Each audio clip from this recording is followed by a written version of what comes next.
नमस्कार, स्वागत है आप सभी का डीडी न्यूज में। आपके साथ समाचार लेकर हाजिर हूं मैं संध्या शर्मा। आइए बुलेटिन की शुरुआत करते हैं अब तक की हेडलाइंस के साथ। मौजूदा वैश्विक परिस्थितियों में संवाद की कमी से बढ़ रहे हैं संघर्ष। इंदौर के महू में आयोजित रण संवाद में रक्षा मंत्री राजनाथ सिंह का महत्वपूर्ण बयान।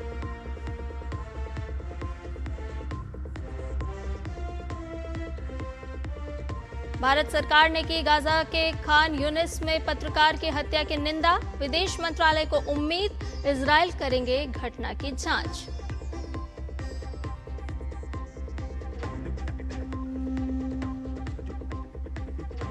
कटरा वैष्णो देवी मार्ग पर भूस्खलन के बाद अस्थायी रूप से रोकी गई यात्रा। राहत और बचाव अभियान जारी। गृह मंत्री अमित शाह की हालात पर नजर। आज प्रभावित इलाके का दौरा करेंगे मुख्यमंत्री उमर अब्दुल्ला।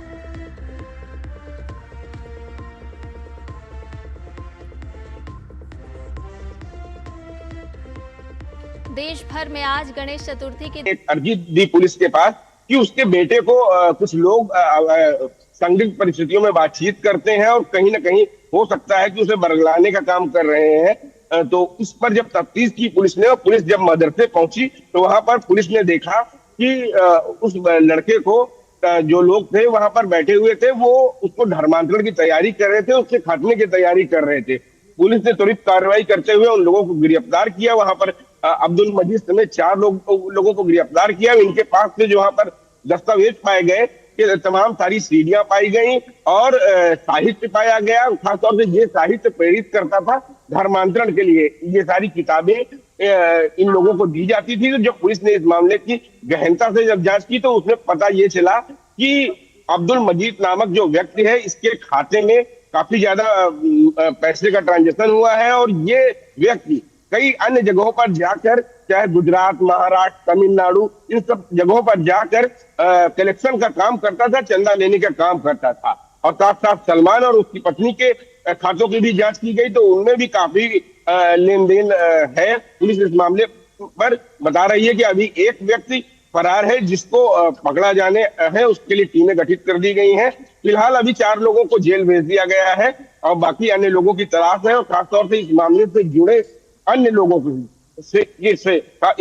पुलिस ने इस बात से इनकार नहीं किया है कि जो फंडिंग हो रही है ये विदेशी फंडिंग हो सकती है, क्योंकि जिस तरीके से लेन देन हुआ है, ये खातों में पैसे आए हैं। और इसके बाद जो पुलिस ने ये बताया कि ये एक मामला ही नहीं था, इससे पहले भी इन लोगों ने, अब्दुल मजीद ने वहां पर रह रहे कई अन्य लोगों का भी धर्मांतरण कराया था। एक परिवार के 2 लोगों को धर्मांतरण कराया था, एक लड़की की शादी कराकर उसका धर्मांतरण करा दिया था और एक नाबालिग लड़का था जिसको धर्मांतरण करने की तैयारी चल रही थी, उसे भी विफल कर दिया पुलिस ने। तो फिलहाल पुलिस इसमें कार्रवाई कर रही है, लेकिन ये मामला इतना संगीन है कि इसके तार कहीं ना कहीं, बिल्कुल इसकी अगर गतिविधि देखें हम तो बलरामपुर में जो छांगुर था या आगरा में जो घटना हुई थी जिसमें आगरा में कई प्रदेशों से उसके तार जुड़े हुए थे, बिल्कुल इनका संचालन की गतिविधि उसी तरीके से होती है कि लोगों को बहला फुसला कर, धमका कर, लफ्जिहात करके किस तरीके से लोगों को धर्म परिवर्तन किया जाता है। कहीं ना कहीं एक ये सामान्य अपराध नहीं है, ये राष्ट्र विरोधी गतिविधि है, बिल्कुल सुनियोजित तरीके से। इसी के लिए उत्तर प्रदेश सरकार में मुख्यमंत्री योगी आदित्यनाथ ने एक मिशन अस्मिता भी चला रखा है। बाकी छांगुर मामले की बात करें, आगरा मामले की बात करें, एटीएस उस पर कार्रवाई कर रही है, एसटीएफ भी कार्रवाई कर रही है, ईडी भी कार्रवाई कर रही है।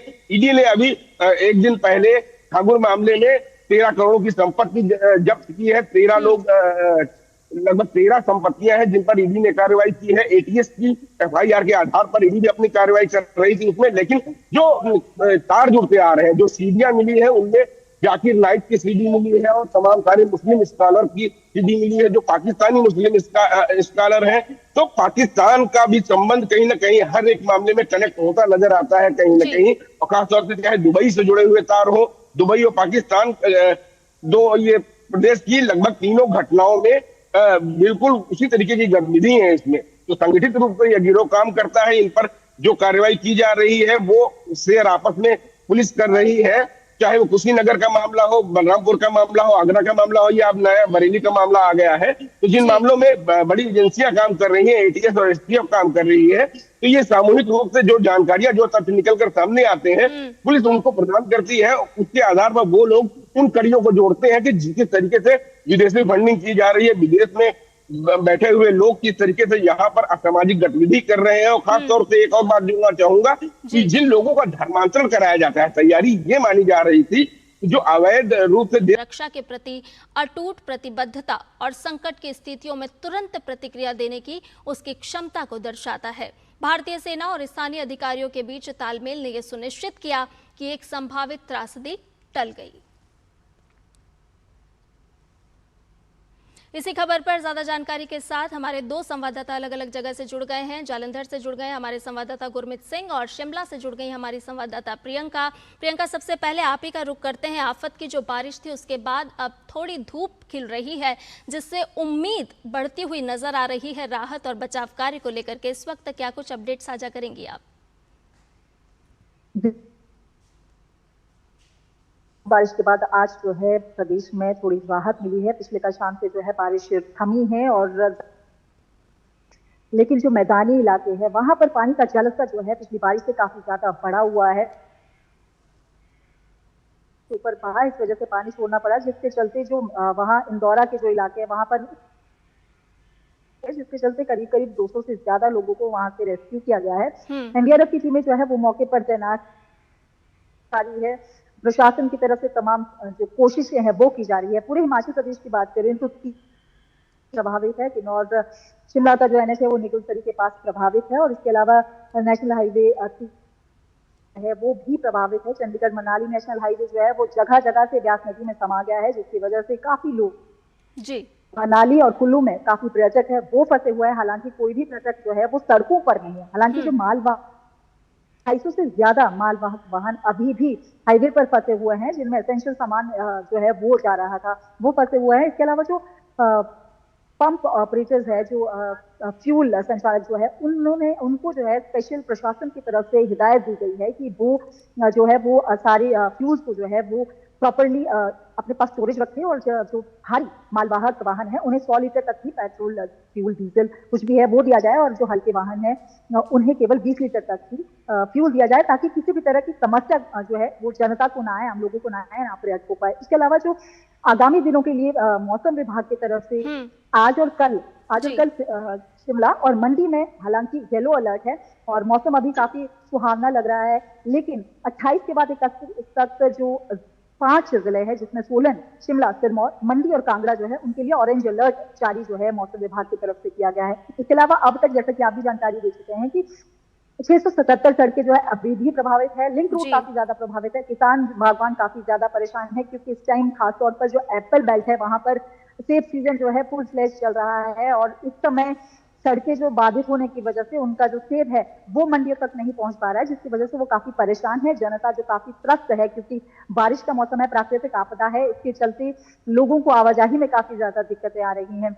और जो शिमला जिला है, शिमला जिला में काफी लोग जो है सेफ बेल्ट से जुड़े हुए हैं, तो लोग काफी प्रशासन से गुहार लगा रहे हैं बार बार कि जल्द से जल्द जो है ज्यादा से ज्यादा लोगों को जो है वो डिप्लॉय किया जाए, कर्मियों को डिप्लॉय किया जाए प्रशासन की तरफ से, ताकि जो सड़कें हैं वो बहाल की जाए। निश्चित तौर पर प्रियंका, और हम लगातार देख भी रहे हैं कि किस तरह से राहत और बचाव कार्य लगातार किया जा रहा है, और आज मौसम जब थोड़ा सा खुला है तो निश्चित तौर पर चुनौतियां भी कम हुई होंगी। गुरमीत भी हमारे साथ जुड़े हुए हैं जालंधर से। हिमाचल की बात अभी हम कर रहे थे गुरमीत, तो वहां तो थोड़ी सी राहत महसूस की जा रही है, लेकिन पंजाब की अगर बात की जाए तो आफत की बारिश वहां अभी भी बरकरार नजर आ रही है।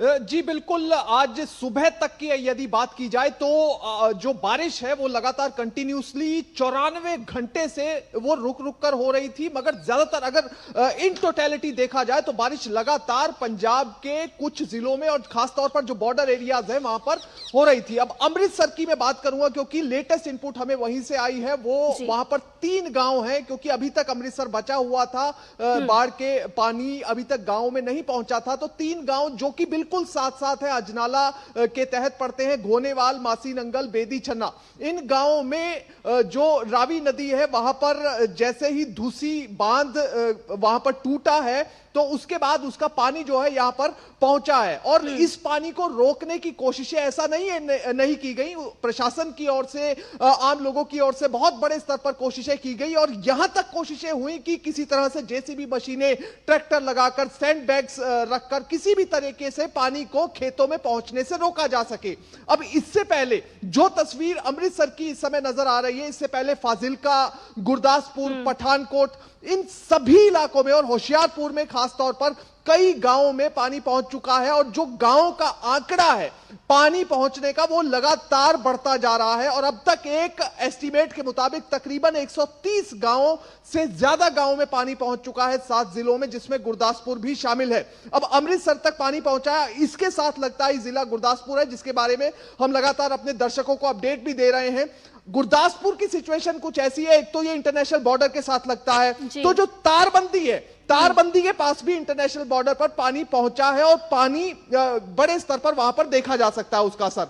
दूसरा, मकोड़ा पत्तन जो इलाका है उसके पार यानी रावी नदी के पार 7 गांव पड़ते हैं और 7 के 7 गांव इस समय पानी में डूबे हुए हैं। प्रशासन, एनडीआरएफ, एसडीआरएफ, इसके साथ ही आर्मी की टीम्स भी कई जगह डिप्लॉय की गई हैं लोगों को सुरक्षित स्थानों तक पहुंचाने के लिए।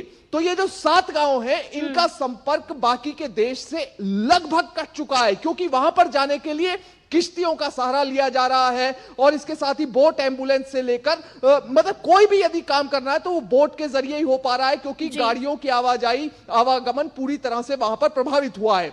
इसके साथ ही यदि पठानकोट की बात करें तो पठानकोट में जो फिलहाल अपडेट आ रही है वहां पर हाइडल नहर जो है उसका एक किनारा टूटा है और इसके साथ ही एमबी नहर है, एमबी लिंक नहर, वहां पर पानी ओवरफ्लो होने की वजह से वो जालंधर पठानकोट हाईवे तक पहुंचा है और ये पहला ही उदाहरण है कि सीधे तौर पर लिंक नहर का पानी हाईवे के ऊपर पहुंचना शुरू हो गया है। इसके साथ ही संगरूर से हमारे पास इनपुट है कि वहां पर जो नेशनल हाईवे है उसका एक किनारा यानी एक साइड जो है वो धंस गई है, उसकी मिट्टी धंस गई है नीचे से और सड़क धंस गई है, जिस कारण से एक तरफ से उस हाईवे को भी बंद कर दिया गया है। पठानकोट में कई गांव ऐसे हैं जहां पर लोगों को सुरक्षित स्थानों पर जाने के लिए कहा गया है। पंजाब में सभी जगह कंट्रोल नंबर जो कंट्रोल रूम के हैं वो जारी कर दिए गए हैं। लोगों को कहा गया है कि यदि आपको किसी भी प्रकार की जानकारी चाहिए या किसी भी प्रकार की जानकारी आप देना चाहते हैं प्रशासन को तो आप इन नंबरों पर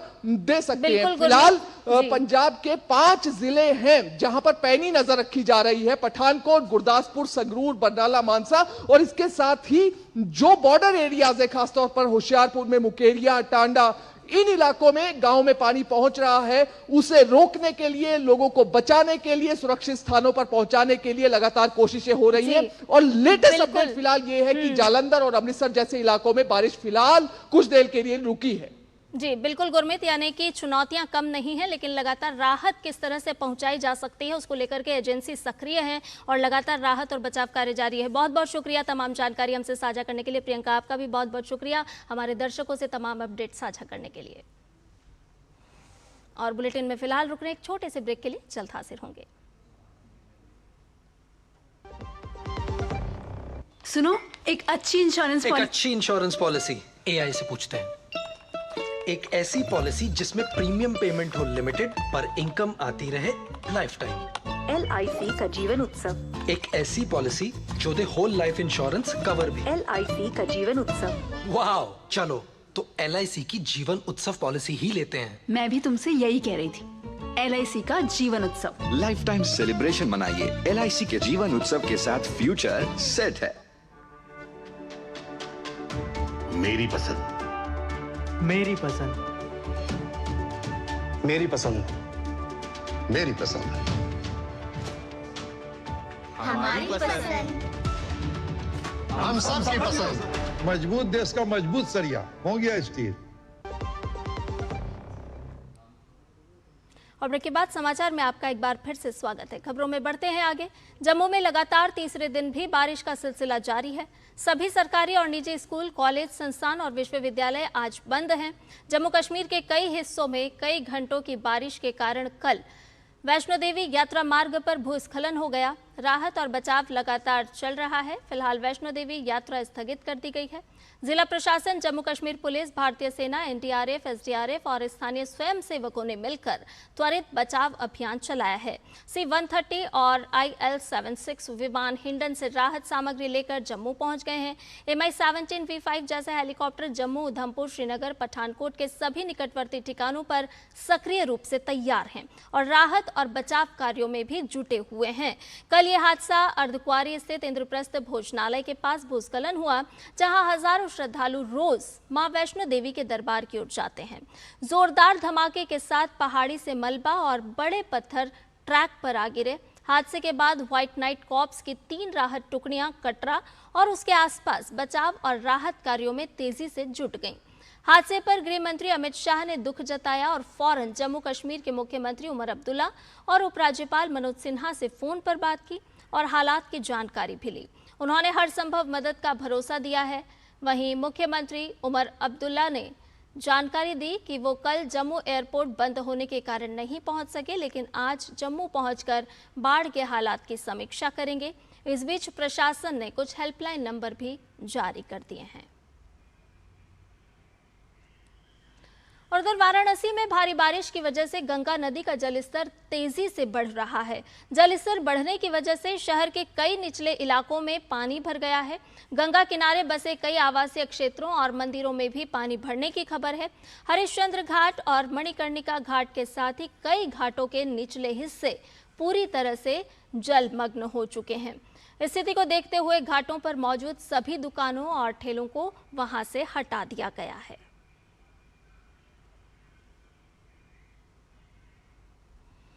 और आज गणेश चतुर्थी है। आज से गणेशोत्सव की शुरुआत हो गई है। गणपति आज घर घर विराज रहे हैं, तो वहीं पंडाल और मंदिरों में भी बप्पा के स्वागत के लिए श्रद्धालु उमड़ रहे हैं। लेकिन महाराष्ट्र की बात निराली है। यहाँ मान्यताओं से भरा सिद्धि विनायक मंदिर है या लाल बाग के राजा का पंडाल। दुनिया भर से लोग यहाँ गणपति के दर्शन के लिए पहुँचते हैं। तो ये तस्वीरें अलग अलग जगह की हम आपको लगातार बता रहे हैं, जहाँ लालबाग चा राजा की तस्वीर, सिद्धि विनायक गणपति मंदिर की तस्वीर, जहां आज सुबह से हर्षोल्लास का माहौल नजर आ रहा है। गणपति बप्पा की किस तरह से पूजन अर्चन किया जा रहा है, तस्वीरों में साफ तौर पर आप देख रहे हैं। कोई दुर्वा लेकर के गणपति बप्पा के पास पहुंचा है, तो कोई उनके प्रिय भोग लड्डू लेकर के, मोदक लेकर के पहुंचा है। हर कोई गणपति बप्पा की आराधना में लीन है। आज से हर घर में, हर पंडाल पर गणपति बप्पा की धूम नजर आ रही है और मान्यताओं के अनुसार हर कोई गणपति बप्पा के मंदिर में दर्शन करने के लिए, पूजन अर्चन करने के लिए पहुंच रहा है। सिद्धि विनायक गणपति मंदिर की तस्वीर देखिए, गणेश मंदिर टेकड़ी की तस्वीरें देखिए। साफ तौर पर नजर आ रहा है कि लंबी लंबी कतारों में किस तरह से भक्त लगे हैं और बप्पा का आशीर्वाद ले रहे हैं। और ताज़ा अपडेट के साथ हमारी सहयोगी संवाददाता श्यामा मिश्रा हमारे साथ जुड़ गए हैं। मुंबई के परेल में जो गणेश पंडाल है वहां पर वो मौजूद है, उनसे ताज़ा अपडेट लेते हैं। श्यामा, इस वक्त जिस पंडाल में आप मौजूद है, पहले तो वहां का वातावरण बताइए हमारे दर्शकों को कि किस तरह से गणपति बप्पा की अगवानी की जा रही है, किस तरह से वहां का माहौल, किस तरह से भक्तिमय माहौल है, संस्कृति वहां पर साफ तौर पर किस तरह से झलक रही है। जी संध्या, हमने आपको सुबह में विजुअल्स दिखाए थे जहां पर हम जीएसबी गणेश सेवा मंडल में थे।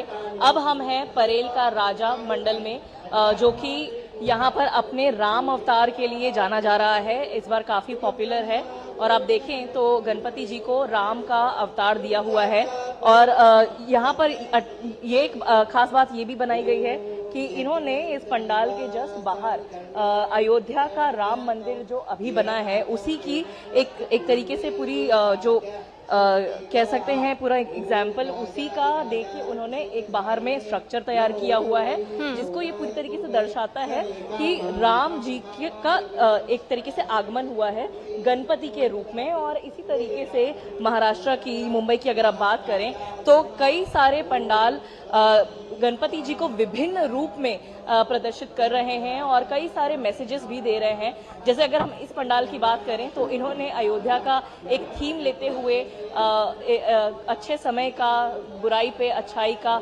जीत का एक ये सोशल मैसेज यहाँ पर दिया हुआ है। अभी फिलहाल अगर आप देखें तो यहाँ पर माहौल इतना अच्छा है क्योंकि अब स्थापना अभी हुआ है।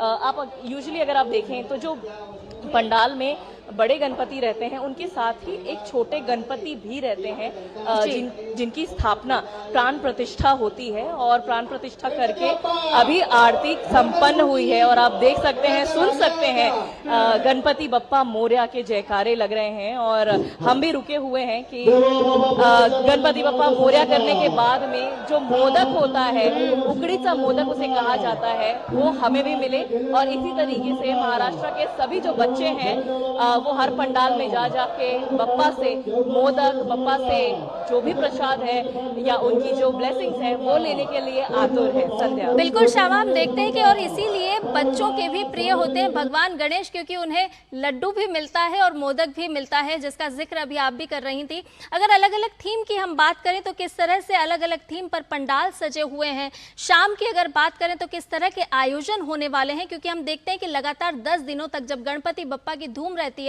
तो पंडालों में कई तरह के आयोजन भी होते हैं जो एक सामाजिक समरसता का भाव भी पैदा करते हुए साफ नजर आते हैं। जी संध्या, हम आपको बता ही रहे थे, थीम्स की बात कर रहे हैं, हम सोशल मैसेज की बात कर रहे हैं। हमारे साथ में परेल की राजा के ही मंडल के हैं। सर, आपने ये एक तरीके से जो प्रारूप बनाया हुआ है इसके बारे में थोड़ा बताएं और क्यों आपने ये राम जी का यहाँ पर लुक लिया है।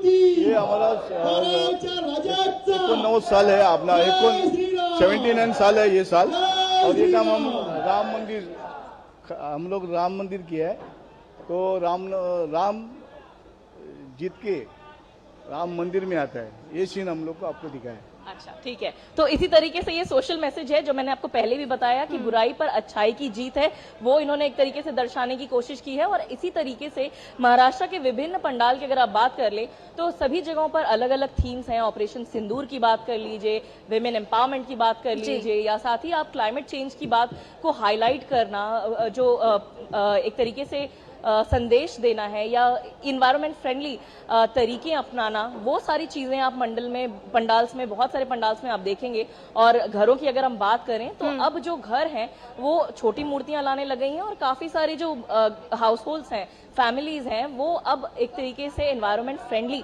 मूर्ति की तरह शिफ्ट हो चुके हैं। यानी कि उसे हम शाड़ू की मिट्टी कहते हैं, शाड़ूची मिट्टी कहते हैं मराठी में, जो क्ले का होता है।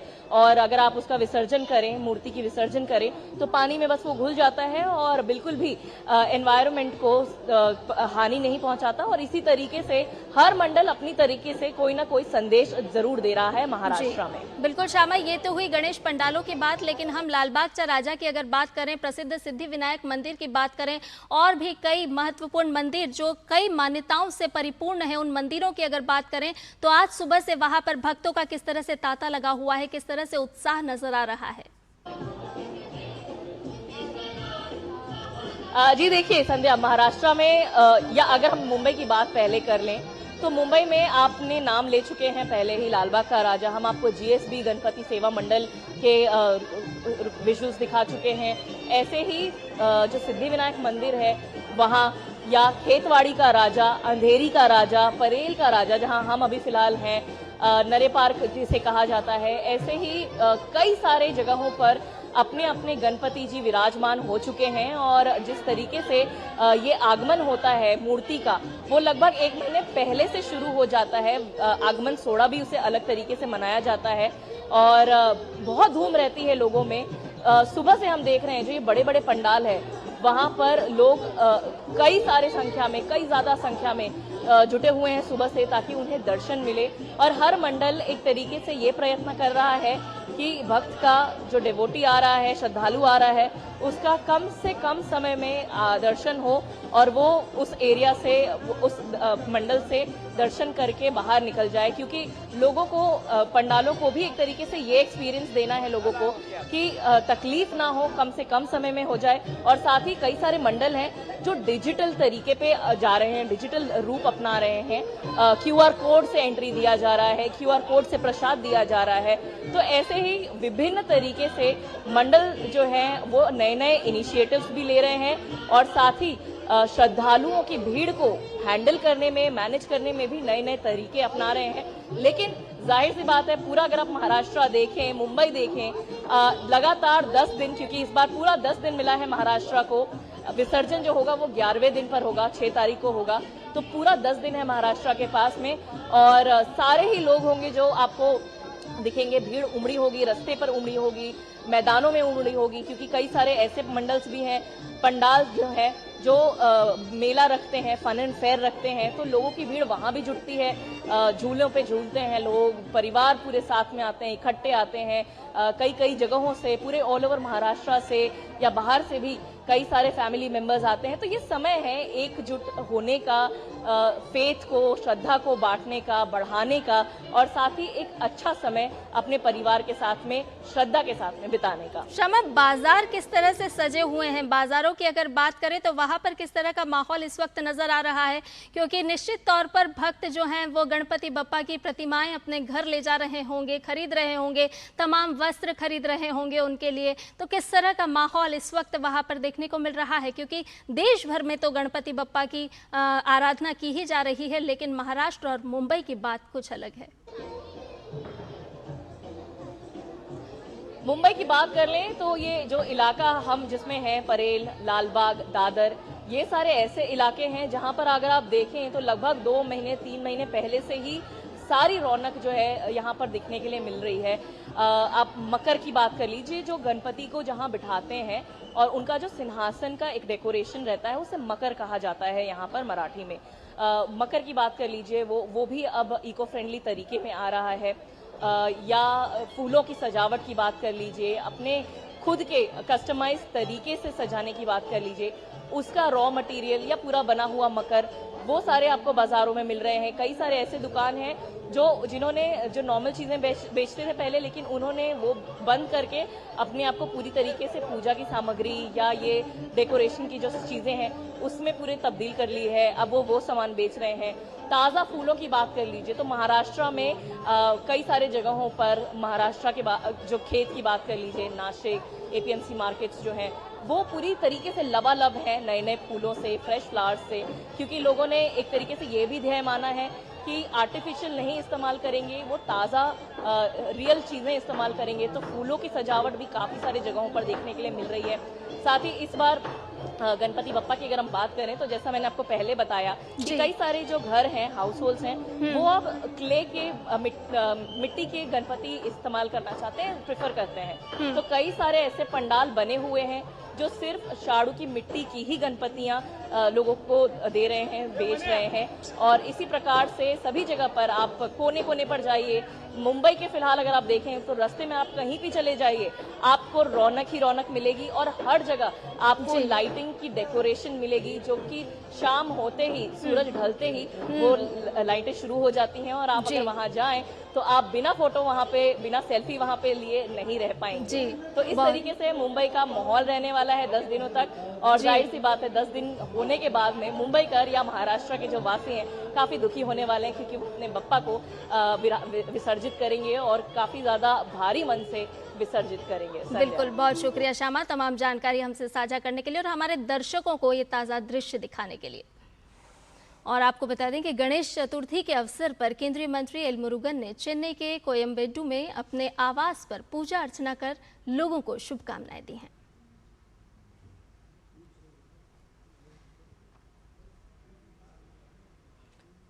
तो ये तस्वीरें जहां पर गणेश चतुर्थी के अवसर पर केंद्रीय मंत्री एल मुरुगन ने चेन्नई स्थित अपने आवास पर पूजन अर्चन किया है। गणपति बप्पा की स्थापना यहाँ पर हुई है, विधि विधान के साथ पूजन अर्चन हुआ और केंद्रीय मंत्री एल मुरुगन ने गणपति बप्पा की आराधना की, पूजन अर्चन किया।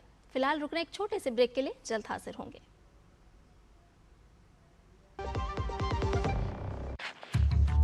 बुद्धू, नई कार जीतने का मौका। वाओ, पापा को सरप्राइज दूंगी। बस थोड़ी सी तो उनकी डिटेल भरनी है। रुक जा बुद्धू। व्हाट? ऐसे पॉपअप से सावधान रहो, स्कैमर्स पर्सनल डिटेल्स का गलत यूज कर सकते हैं। ओ, तू समझ गई ना, रिलैक्स। पर कार जीत जाते तो पापा होमवर्क नहीं कराते। RBI कहता है स्मार्ट बनो, कूल रहो। जब धरती चीर कर निकलता है लोहे का पत्थर और मिलता है मोंगिया के जोश से, फिर तपता है, पिघलता है और बनता है फौलाद। अब होता है सरिया सारी खूबियों के साथ। मोंगिया स्टील, मजबूत देश का मजबूत सरिया। ब्रेक के बाद समाचार में आपका एक बार फिर से स्वागत है। गाजा के अस्पताल पर हुए इजरायली हमले में 20 लोगों की मौत हो गई, जिसमें 5 पत्रकार भी शामिल हैं। हमले में ब्रिटिश समाचार एजेंसी रॉयटर्स समेत कई अन्य एजेंसियों के पत्रकारों को अपनी जान गंवानी पड़ी है। गाजा में हुई इस घटना की भारत सरकार की ओर से निंदा की गई है। विदेश मंत्रालय के प्रवक्ता रणधीर जायसवाल ने कहा है कि पत्रकारों की हत्या चौंकाने वाली और दुखद है। भारत हमेशा नागरिकों की मौत की निंदा करता रहा है। उन्होंने उम्मीद जताई है कि इजरायल इस घटना की जांच करेगा।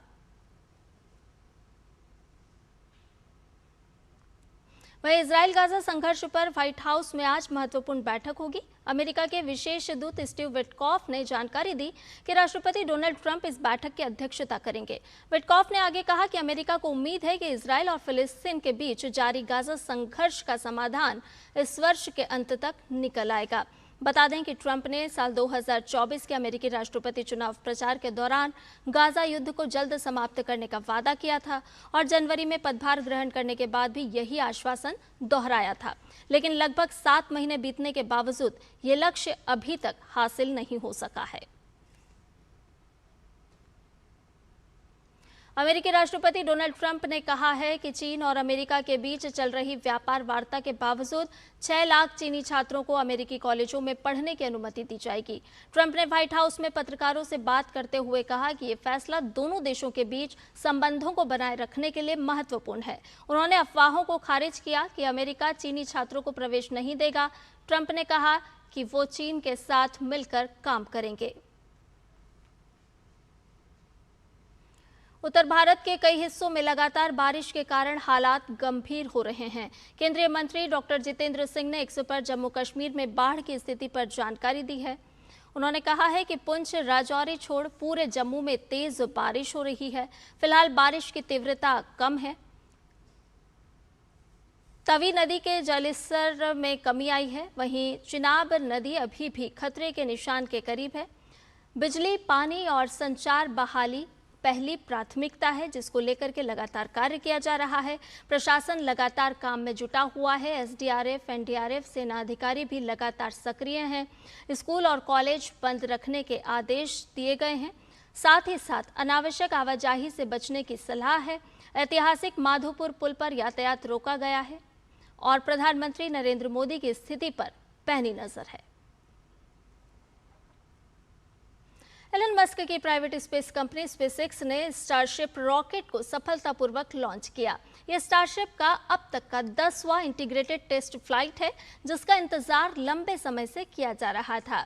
ये उड़ान अमेरिका के टेक्सास राज्य में स्थित स्पेसएक्स के स्टारबेस लॉन्च साइट से हुई।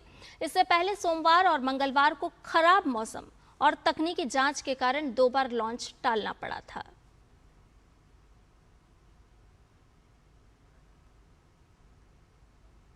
भारत और अल्जीरिया के रिश्तों को और मजबूत करने के लिए भारतीय थल सेना प्रमुख जनरल उपेंद्र द्विवेदी अल्जीरिया की आधिकारिक यात्रा पर हैं।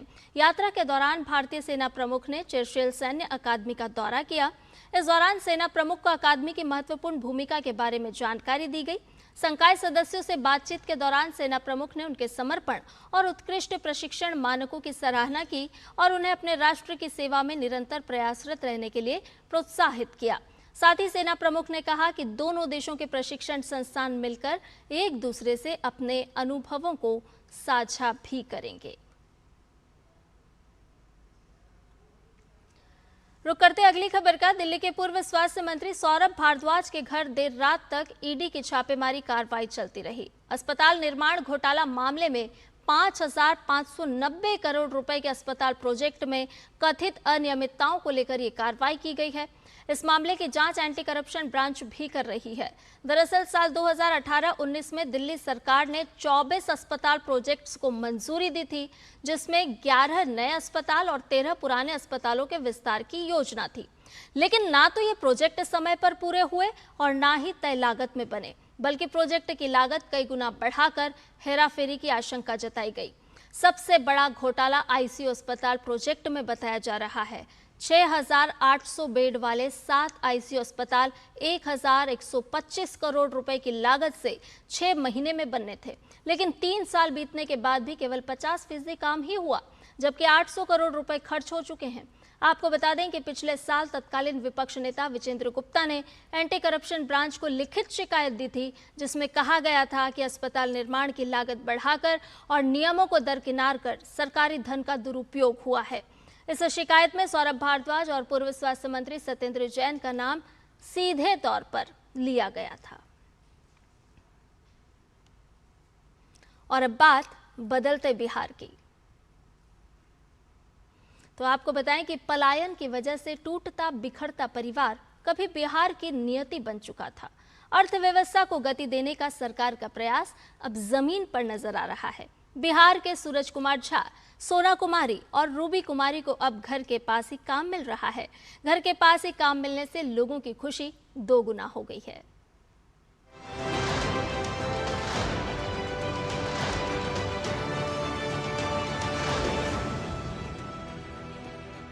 रिवर्स माइग्रेशन, जिसे रिटर्न माइग्रेशन भी कहा जाता है, यह उस धारणा को संदर्भित करता है जिसमें प्रवासी एक निश्चित अवधि के लिए किसी अन्य स्थान पर प्रवास करने के बाद अपने मूल स्थान पर लौट जाता है। बिहार में तेज गति से हो रहे इंडस्ट्रियलाइजेशन ने इस सब को खासा प्रचलित कर दिया है। आइए हम फिर दिखाते हैं आपको एक नई कहानी, जिसमें रिवर्स माइग्रेट किस तरीके से यहाँ आकर के अपने ही राज्य में काम करके खुश हैं। देश के अलग अलग हिस्सों में काम करने के बाद आज बिहार की धरती पर काम कर रहे लोगों ने अपना अनुभव साझा करते हुए कहा कि पहले बाहर रहकर काम करना पड़ता था, छुट्टियां कम मिलती थीं, घर आने जाने में ही समय और पैसा खर्च हो जाता था, परिवार से दूर रहना सबसे बड़ी पीड़ा थी। लेकिन अब जब बिहार में ही रोजगार के अवसर मिल रहे हैं तो सबसे बड़ी खुशी यही है कि अपनी छुट्टियां परिवार संग बिता पाते हैं। समय की बचत हो रही है और पैसों की भी। आइए सुनते हैं बिहार लौटे इन्हीं लोगों की जुबानी, उनके जीवन में आए इस बदलाव की सच्ची कहानियाँ। मेरा नाम सूरज कुमार झा है। मैं मुजफ्फरपुर बिहार का रहने वाला हूँ। मैं पहले काम नोएडा में करता था, सेक्टर 85 डिक्सॉन कंपनी में। वहाँ पर मैं काम करता था एज ए हेल्पर। मेरे को वहाँ पे जैसा मेरा एजुकेशन है उस हिसाब से मेरे को काम नहीं मिला गया, और प्लस मेरे को घर से दूर अकेले रहना पड़ता था। खाना बनाने, रहने, खाने पीने कोई देखने वाला भी नहीं था, जिसके और वहाँ पे कंपनी में उतना इज्जत भी बिहारियों को नहीं मिलता था और उतना पैसा भी नहीं मिलता था।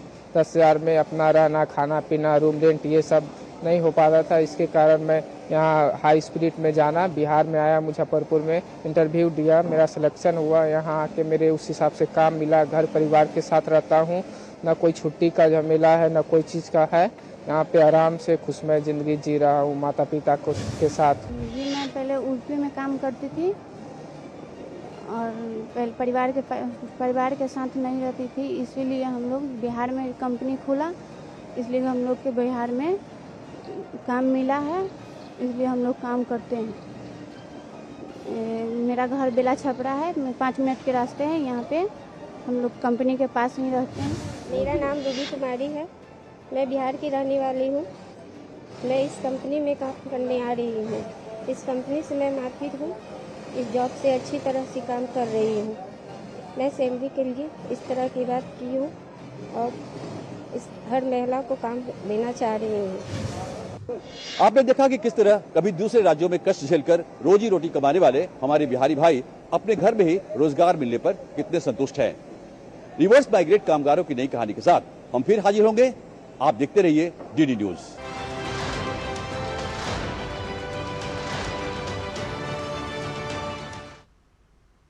और अब खेल की खबरों का रुख करते हैं। शतरंज विश्व कप का आयोजन 30 अक्टूबर 2025 से 27 नवंबर 2025 तक गोवा में होगा। नॉकआउट टूर्नामेंट में दुनिया भर के शीर्ष शतरंज खिलाड़ी हिस्सा लेंगे। प्रतियोगिता के शीर्ष 3 खिलाड़ी कैंडिडेट्स टूर्नामेंट के लिए क्वालिफाई करेंगे।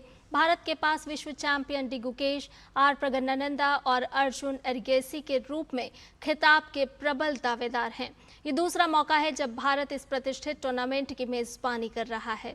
इससे पहले साल 2002 में हैदराबाद में शतरंज विश्व कप का आयोजन किया गया था, जब विश्वनाथ आनंद चैंपियन बने थे।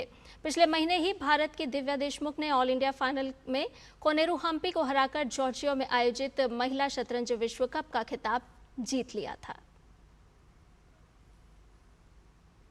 प्रधानमंत्री ने एक्स पर पोस्ट करते हुए गोवा में शतरंज विश्व कप के आयोजन पर खुशी जताई है। उन्होंने लिखा, ये बेहद खुशी की बात है कि भारत प्रतिष्ठित फिडे विश्व कप 2025 की मेजबानी कर रहा है। भारत 2 दशक से भी ज्यादा समय के बाद इस प्रतियोगिता की मेजबानी करेगा।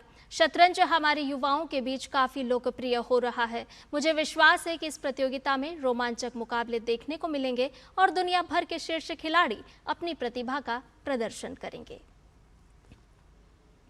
भारतीय ओलंपियन सफ्तकौर सामरा ने इतिहास रचते हुए कजाकिस्तान में जारी 16वीं एशियन शूटिंग चैंपियनशिप में महिलाओं की 50 मीटर राइफल 3 पोजीशन में स्वर्ण पदक जीता है। सिफ्त ने 459.2 के स्कोर के साथ पोडियम पर शीर्ष स्थान हासिल किया। वे इस प्रतियोगिता के इवेंट में स्वर्ण पदक जीतने वाली पहली भारतीय हैं। इसके बाद सिफ्त ने अंजुम मोदगिल और आशी चौकसी के साथ मिलकर टीम गोल्ड भी जीतने में कामयाबी पाई। और आज हम याद कर रहे हैं क्रिकेट के बेताज बादशाह सर डॉन ब्रैडमैन को, जिनका जन्म आज ही के दिन 27 अगस्त 1908 को ऑस्ट्रेलिया में हुआ था। ब्रैडमैन सिर्फ एक नाम नहीं है, बल्कि क्रिकेट के इतिहास का सुनहरा अध्याय भी है। तो आइए जानते हैं कुछ अनसुने किस्से और बल्ले से किए गए उनके ऐतिहासिक चमत्कारों के बारे में। बल्ले के जादूगर, क्रिकेट की दुनिया का boss the don sir Donald Bradman, एक ऐसे बल्लेबाज जिनकी महानता को मापने के लिए कोई पैमाना नहीं है। 27 अगस्त 1908 को न्यू साउथ वेल्स ऑस्ट्रेलिया में जन्मे ब्रैडमैन ने सिर्फ 20 साल की उम्र से ब्रिस्बेन में इंग्लैंड के खिलाफ टेस्ट में पदार्पण किया। 1930 की एशेज सीरीज में उन्होंने 5 टेस्ट मैचों में 974 रन बनाकर खुद को क्रिकेट के विश्व मंच पर स्थापित किया। ब्रैडमैन ने ऑस्ट्रेलिया के लिए कुल 52 टेस्ट में 80 पारी में 99.94 के असाधारण औसत से कुल 6,996 रन बनाए। ब्रैडमैन के नाम 29 शतक और 13 अर्धशतक दर्ज हैं। उनका टॉप स्कोर 334 रन रहा। उन्होंने 2 तिहरे शतक लगाए। ऐसा करने वाले वे दुनिया के सबसे पहले क्रिकेटर थे। ब्रैडमैन के नाम टेस्ट में सबसे ज्यादा दोहरा शतक बनाने का रिकॉर्ड है। उन्होंने कुल 12 बार 200 से ज्यादा रन बनाए। क्रिकेट अनिश्चितताओं का खेल है और इसे विडंबना ही कहेंगे कि रनों का अंबार लगाने वाले ब्रैडमैन अपने करियर के आखिरी टेस्ट में बिना खाता खोले आउट हो गए। अगर वह अपने आखिरी टेस्ट में सिर्फ 4 रन और बना लेते तो उनका करियर औसत 100 का होता। क्रिकेट के इस जादूगर ने 25 फरवरी 2001 को 92 साल की उम्र में दुनिया को अलविदा कह दिया, लेकिन उनकी विरासत आज भी जिंदा है। ब्रैडमैन सिर्फ एक क्रिकेटर नहीं, एक युग थे और आज वो हर युवा क्रिकेटर की प्रेरणा हैं। Sports desk, DD news. और अब बात विश्व झील दिवस की, जो हर साल 27 अगस्त को मनाया जाता है। पूरे विश्व में झीलें ताजे पानी का महत्वपूर्ण स्रोत होती हैं और इसीलिए उनका संरक्षण बेहद जरूरी है। इसी सोच को कायम रखने के उद्देश्य से हर साल विश्व झील दिवस का आयोजन किया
फिलहाल के लिए इतना ही, मुझे दीजिए इजाजत, नमस्कार।